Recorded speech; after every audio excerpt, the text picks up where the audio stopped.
போற்றும் பாரதம்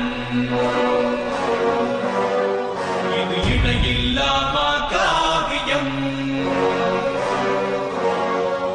தர்ம அதர்ம வழியினிலே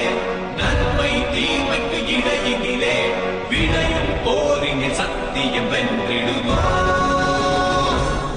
சக்தியையும் பக்தியையும் ஜென்மத்தின் முக்தியையும் அகிலம் போற்றிடும் அற்புத காவியம் கிருஷ்ணனின் மகிமையும் கீதையின் பெருமையும் ஒன்றாக சங்கமிக்கும் புண்ணிய காவியம் சக்தியையும் பக்தியையும் ஜென்மத்தின் முக்தியையும் அகிலம் போற்றிடும் அற்புத காவியம் கிருஷ்ண